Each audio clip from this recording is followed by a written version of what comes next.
Nothing says first date like climbing into a hell pit your employer explicitly told you not to. So what's the mission? To keep people from going in the gorge? No. You need to stop what's in the gorge from coming out. What the hell is that? The gorge is the door to hell.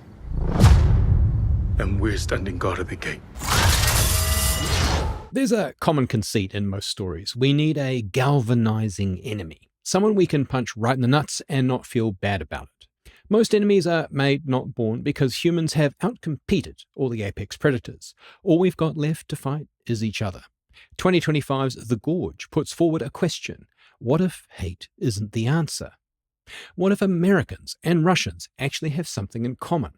Hold the phone because we're getting ahead of ourselves. Shared values or shared survival? We set out in the Gorge following Miles Teller's Levi. Levi has done some shit, man, and he just wants the world to forget about him for a while. Or maybe he wants to forget about the world and what he's done to it. He's a mercenary, the kind of guy you send to clean up the bullshit your A-listers left behind after they drop the ball during evac. He's the perfect person to pit against the entire Russian military, or perhaps just their best assassin. Anya Taylor-Joy plays Russia's best, the charming but haunted Drasa. Drasa wound up at the Gorge in a similar manner. She's also done some shit, seen worse, and has kills on the board for US-Russia conflicts, although her LinkedIn profile probably just says results-oriented. Drasa doesn't mind seeing what color red, white, and blue bleeds. Hell, she might even be looking forward to finding out. For professional development. It's an unlikely setup for a sci-fi romance because these two should be jonesing to reheat the Cold War. Instead, they become friends, but they hope for more.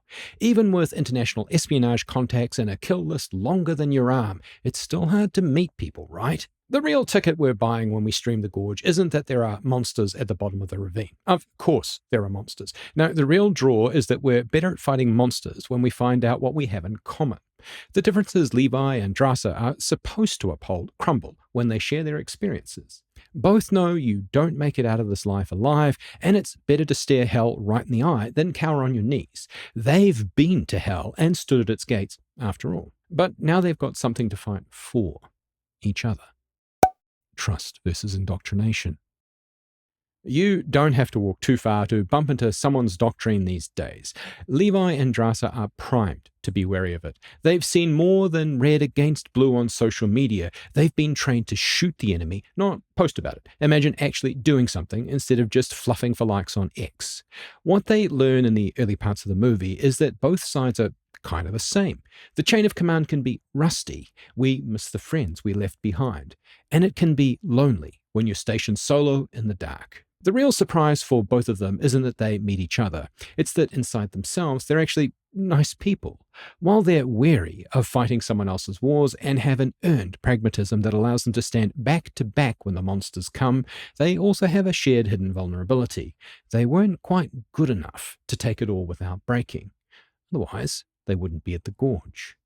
The message isn't just that soldiers on opposite sides do hard things and get PTSD, then learn to love each other. The lesson here is that it's true for all of us. Life's a tricky beast to ride right to the end. You start off not being tall enough to get on, and by the end you can't wait to leave. We're bombarded by other people's messages and buy into them too often. But if we stop for a moment to listen, really listen, we might hear the sound of another person's heart beating. It's an opportunity to put down the brainwashing and pick up our humanity.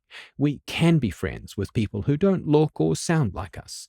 Levi and Drasa manage it, and in doing so are able to not only complete their mission, but save us all. Redemption without exposition. The Gorge makes great use of star power. Miles Teller shows us through his posture and tone that he's carrying a weight he would dearly love to put down, but can't work out how without putting his spine out. Anya Taylor-Joy gives us a performance where she hides her guilt behind a subtle sarcasm and deviousness, always trying to keep one step ahead of herself. She doesn't want to look in the rearview mirror. There is no weighty exposition here. If you're watching The Gorge, you're in it for a sci-fi romance with monsters, and it'll get you right to the payload in the shortest possible time. The beauty of Teller and Taylor-Joy's performance is that they ooze a shared understanding of the bad shit they've done. There's discovery of shared operations, being on opposite sides of the same battlefield and realizing none of it matters. They've sinned, but they know another sinner understands, and we get to see that in the handwritten signs they first used to communicate with each other, or how much time they're willing to spend playing chess. We learn they're both nice people, that despite their careers there is genuine goodness there. It's what called them to serve in the first place. This is what overcomes the ideological bullshit. It leads the story towards a genuinely lovely romance, a chance for two broken souls to find peace, perhaps with each other or in each other, if only for a moment before the monsters arrive. The curious thing is that their romance isn't a path to redemption, it's a path through it. The film gives us a moment of earned peace before shit gets real, but it's the romance that's going to get Levi and Drasa out alive. Without learning about each other, there's no way they'll get through what's been hiding at the bottom of that ravine. It's an odd gesture that makes us cheer for two people with ridiculously high body counts. We want to believe they're worthy of each other, if only because it means we might find a way back ourselves. However, it's not all romance and war stories. Did you forget about the ravine? The mystery of the monsters. If you missed the fact that there are monsters in the Gorge, you haven't been paying attention. The problem here isn't that the monsters are us, or that the whole thing could have been avoided if we just used our words to communicate. The film's central thesis is that no one makes it out of Gorge duty alive, and the big question Drasa and Levi have, the mystery that surrounds their existence, if not the audience's perception, is what happened to the people who came before. Did they get offed for knowing too much, or is there something else going on at the bottom of that ravine? The plot device here is that the Gorge is infested with things that want to eat your face. If you're starting to wonder how two people can stand against an army of ravening, flesh-eating psychos, you're asking the right questions. The Gorge casts Levi and Drasa as their world's whispered about, deadly efficient versions of John Wick's Baba Yaga, but they're not superheroes. They're soldiers, and while their mission is described as keeping the monsters in, that's not really it at all. Without spoiling the reveal, I can say they're a sort of canary in a corporate coal mine. As soldiers, they believe it's their job to protect us against things that go bump in the night, and they never consider that they're a hurricane warning system for corporate greed. Nothing says ethical oversight like hiring two PTSD-riddled super assassins and hoping they don't compare notes, right? Corporations are often managed by fucking psychos who don't understand human emotion, and they've correctly figured out that pitting sworn enemies against each other should let distrust sort out any problems of collusion. But Levi and Drasa have red in their ledgers. They want absolution for what they've done when called to service. They share a desire for truth and their own flavor of justice, and it's this ladder that lets us finally climb towards redemption. The nature of enemies. The Gorge is a fun sci-fi action romance, but it has a deeper message. It demands we consider whether enemies are even real or an ideological fabrication to serve the needs of others. It suggests individual connection can overcome systemic hostility. Our world, on-screen or off, is often defined by clear-cut villainy. There's an unseen power in a story that blurs the line between East versus West, finding heroism and unexpected cooperation. It's weird watching a movie that makes us yearn for this, and also shows us how attainable it is, if only we do an ounce of work. It's another example of how the people in charge are often the worst sort to deal with any crisis of humanity.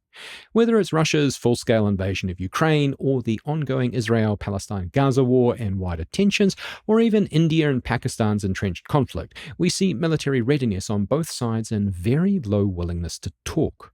Often the people doing the bleeding and the dying have been taught the other side is wrong and should be stopped. Closer to home, our channels of communication are breaking down. We rarely speak about what we have in common, only what we disagree on. It's red versus blue, all the way down. The Gorge suggests it doesn't have to be this way. It's not being trite and saying we hug it out. There's work to be done. But maybe we can get there with willingness, time, and the belief that enough people have bled for another person's ideology. What did you think of The Gorge? Let me know in the comments if you were cheering for romance, redemption, or just in it for the vodka. If you prefer making friends rather than enemies, take the path of nuclear disarmament toward that like button. And if you love rabbit pie as much as Levi and Drasa, hit subscribe. And thanks for watching. Please hang up and try again.